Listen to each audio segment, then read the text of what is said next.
Greetings everyone. Welcome back to Storytime Recaps. In this video, I'm going to recap one of the films from 2016, The Handmaiden. Before we start, I hope your day be filled with sunshine and smile. Enjoy the story.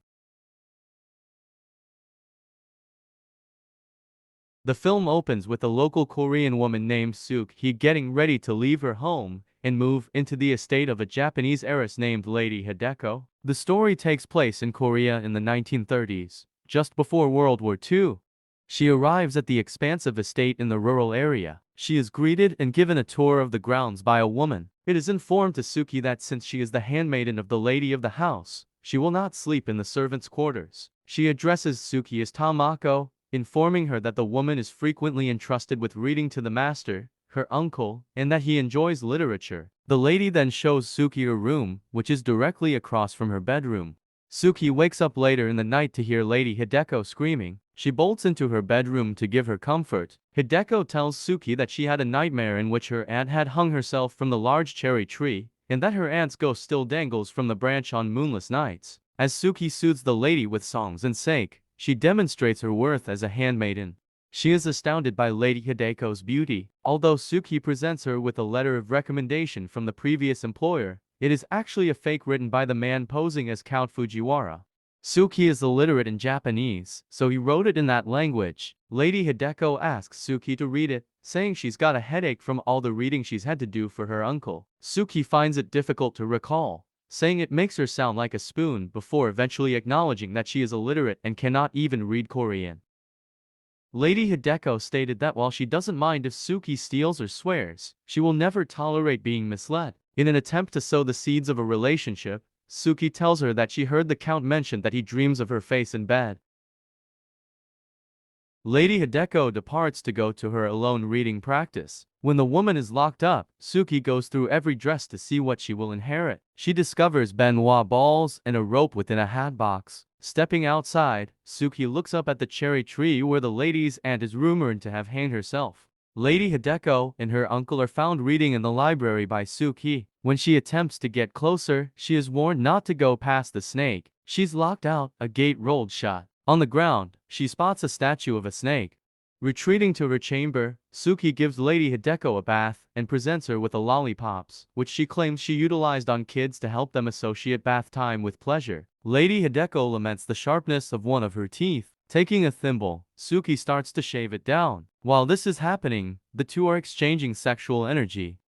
When Count Fujiwara arrives at the estate to assist with forgeries, he asks to do errands for the lady's handmaiden. In private, Suki and the Count talk over their strategy. He's told by Suki that the lady is naive. According to Count Fujiwara, Suki needs to convince herself that the lady is happier now that he's here. We mistakenly believe Suki to be a Korean handmaiden named Tamako, but in reality, she is a pickpocket named Suki who was raised by a woman who instructs kids in theft and forgery. A flashback shows us that the house adopts newborns who have been abandoned and sells them to Japan. A man breaks into the thieves' home and informs them of an interpreter who got a high-ranking official's translating job through bribery. After aiding Japan's annexation of Korea, he obtains naturalization in order to marry a Japanese nobility's daughter. He constructs a mansion that is crammed with books, and he invites Japanese book collectors to his library so that he can read from and auction off rare books. He hired this man to make fakes because he needed to sell some of the books but didn't want to lose possession of them. He tricked the nobility into believing the man was Count Fujiwara from Japan. The collector's wife passed away without leaving a will, and her sister also passed away, but his wife's niece is still alive and works as her uncle's book reader.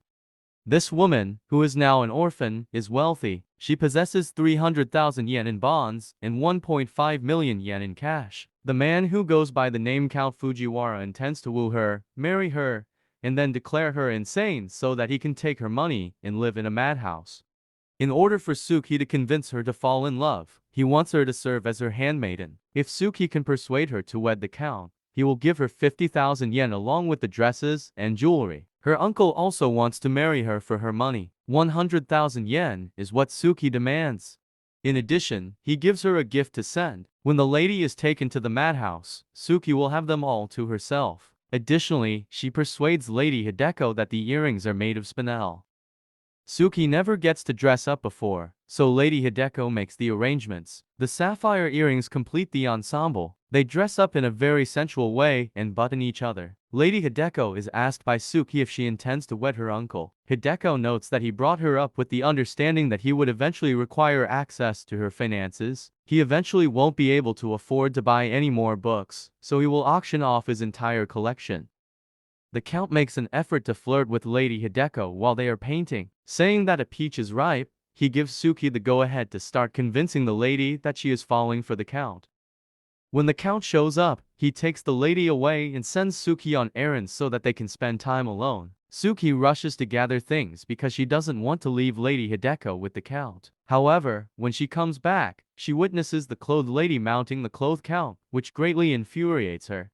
Suki is now upset with Lady Hideko. In the evening, Suki is summoned into the lady's bedroom by means of the servant's bell. Though Suki insists Lady Hideko just passed out, it's clear she's still upset about her falling in love with the Count. The woman suggests that Suki share her bed. When her uncle departs to visit his gold mine, she eventually tells Suki that the Count has asked to elope with her. Suki demonstrates kissing on her to teach her how to do it. Then, with the intention of preparing her for when she makes love to the Count, she starts to make love to her. The Count tells Suki to find another job the next time he and Lady Hideko are painting. Suki does the same, but she pauses to clarify that her only responsibility is to take care of the lady. The Count yells at Suki for not assisting him with his plan outside the grounds. Suki now tells Lady Hideko that she is falling in love with the Count, carrying out the plan as intended. The lady, however, claims that she has fallen in love with someone else. However, if Suki is allowed to accompany them to Japan, Lady Hideko consents to marry the Count. The Count appears to be leaving, but he is actually hiding in order to leave with Lady Hideko covertly. Hideko departs for Japan on a ferry with the Count and Suki as soon as her uncle departs. The Count and Hideko get married there. When Suki visits their room the following morning, she discovers blood on Hideko's bed linens, suggesting that she may have lost her virginity. Observing the two women together is the Count. Suki gives Hideko a kiss when he isn't looking. When Count Fujiwara reappears at the end of the week, Suki lashes out at him for seducing her and then abandoning her. She commands him to get Hideko out of the madhouse as soon as possible. The gang makes a stop at a mental health facility on their way into town. Suki waits alongside the staff members. However, they ultimately manage to seize Suki and drag her into the asylum.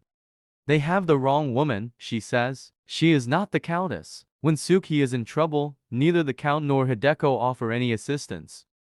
Part 2. Through a sequence of flashbacks, it becomes clear that Hideko's reading practice consisted of Kuzuki teaching her to read sadistic porn from the age of 5 in an erotic manner. Hideko's aunt is shown in the flashbacks to have endured a string of physical and psychological abuse that eventually causes her to lose her mind.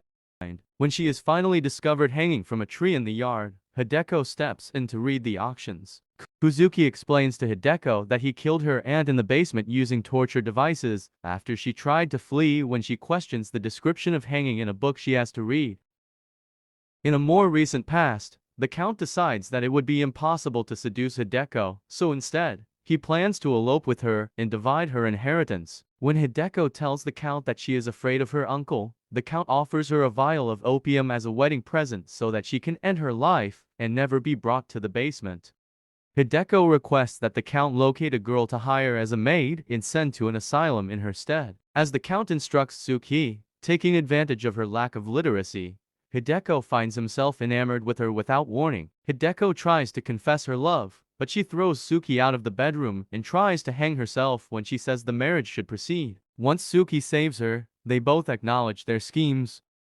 Hideko assists Suki in composing a letter to her family informing them of their alliance and requesting assistance in executing a scheme to free Hideko and Suki from the men who have been controlling them. After Suki sees the books Hideko made her read, she starts to destroy the library. Hideko assists in demolishing her uncle's collection and refers to Suki as her savior. Part 3. Following their separation from Suki at the asylum, Hideko and Fujiwara share dinner at a posh hotel, during which he tells her about his past and proposes to her once more as Suki, since they have switched identities. He also says that Suki will pass away in a few days, which makes Hideko wonder if Fujiwara is really interested in what she wants. In an attempt to save Suki, Bok-soon, a friend of Suki's, sets fire to the asylum while posing as a fireman.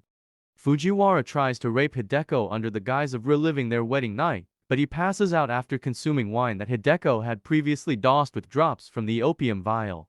Hideko is now able to take her money and go. Reunited, the women run away together, Hideko dressing like a man to stay undercover. After obtaining a letter from Hideko exposing Fujiwara's deceit, Kuzuki manages to apprehend Fujiwara. Using his collection of vintage bookmaking tools, he torments Fujiwara in his cellar and demands intimate details about his niece. In a flashback, Fujiwara claims to have made love to Hideko on their wedding night, but in reality, he had watched her masturbate and had refused to consummate the marriage by severing her hand with a knife and staining her sheets bloody. Fujiwara gives Kuzuki one of his cigarettes when he presses for more information, and when he does, he disgustingly declines to provide any more information. When Fujiwara admits that his cigarettes are laced with mercury, Kuzuki observes that the smoke is turning blue. The poisonous gas in the smoke ultimately kills them both.